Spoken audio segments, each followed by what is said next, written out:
गांव में शाम होने वाली थी। आसमान में काले घने बादल इस तरह छा गए थे जैसे दिन में ही रात हो गई हो। ठंडी हवाएं चल रही थीं और आसमान में बिजली कड़क रही थी। माधव अपनी पुरानी लकड़ी की रेहड़ी को धकेलता हुआ चौराहे की तरफ जा रहा था। माधव बहुत गरीब था। उसके पास बस यही एक पाव भाजी का ठेला था जिससे वह अपना गुजारा करता था। उसके घर की छत भी कच्ची थी जो हर बारिश में टपकने लगती थी। हे भगवान, आज बस बारिश मत होने देना। अगर आज भाजी नहीं बिकी तो कल तक सब खराब हो जाएगी। घर में राशन भी खत्म हो गया है। सीमा इस उम्मीद में होगी कि अगर आज मैं पैसे लेकर आऊंगा तभी घर का चूल्हा जलेगा। जैसे ही माधव ने चौराहे पर अपना ठेला लगाया, वैसे ही बारिश की मोटी मोटी बूंदें गिरने लगीं। देखते ही देखते बहुत तेज बारिश शुरू हो गई। लोग अपनी अपनी दुकानों के शटर गिराकर अपने घरों की ओर जाने लगे। तभी माधव ने अपनी फटी हुई पन्नी निकाली और अपनी पाव भाजी को बचाने के लिए उसे ढक दिया। वह खुद तो पूरी तरह भीग रहा था, लेकिन उसे चिंता सिर्फ अपनी भांजी की थी। तभी गांव का एक आदमी, बिरजू, जो माधव के ठेले के पास से गुजर रहा था, उसने माधव से कहा, अरे माधव, ये क्या कर रहे हो? ऐसी आफत वाली बारिश में बाहर कौन आएगा तुम्हारी पाव भाजी खाने? घर जाओ भाई, वरना बीमार पड़ जाओगे।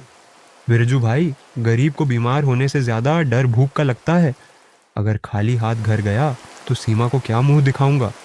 देखते ही देखते बारिश और भी तेज हो गई। वह एक पेड़ के नीचे खड़ा होकर बस आसमान की ओर देखने लगा।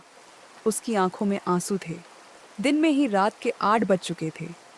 बारिश थोड़ी धीमी हुई, लेकिन चारों तरफ सन्नाटा पसरा हुआ था। माधव ने सोच लिया था कि आज का दिन उसके लिए बहुत खराब रहा। अब उसे घर लौट जाना चाहिए। वह अपना सामान समेट ही रहा था कि तभी एक बड़ी सी कार कीचड़ उछालते हुए आई और सीधे माधव के ठेले के पास आकर रुक गई। कार का दरवाज़ा खुला और उसमें से एक साहब बाहर उतरे। उन्होंने माधव की तरफ देखा और कहा, अरे भाई, क्या खाने को कुछ मिलेगा? हम लोग शहर जा रहे थे लेकिन आगे का रास्ता बंद है और बहुत तेज भूख लगी है। जी साहब, भाजी तो तैयार है, बस पाँव गरम करने की देर है। आप बस 5 मिनट रुकिए, अभी देता हूँ। अरे भाई जल्दी करो, बहुत तेज भूख लगी है। इस ठंड में कुछ गर्मा गर्म मिल जाए तो जान में जाना है। माधव के मुरझाए हुए चेहरे पर रौनक आ गई। उसने जल्दी से चूल्हा जलाया। मक्खन की खुशबू चारों तरफ फैल गई। उसने तवे पर भाजी को अच्छे से मैश किया और पाँव पर मक्खन लगाकर उन्हें लाल होने तक सेंका। गर्मा गर्म पाँव भाजी बनते हुए देखकर उन मुसाफिरों की भूख और भी बढ़ गई। इसके बाद माधव ने गर्मा गर्म पाँव भाजी की प्लेट सजाकर साहब को दे दी। लीजिए साहब, गर्मा गर्म पाव भाजी खाइए।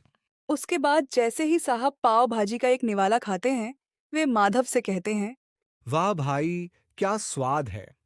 हमने शहर के बड़े बड़े होटलों में पाव भाजी खाई है, लेकिन ऐसी चटपटी पाव भाजी कहीं नहीं मिली।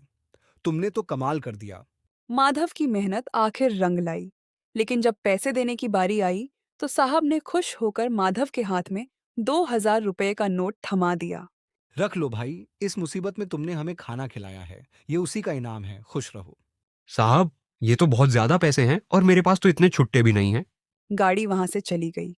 तभी माधव ने उस नोट को अपने सिर से लगाया और भगवान का शुक्रिया किया। वह जल्दी जल्दी अपना ठेला लेकर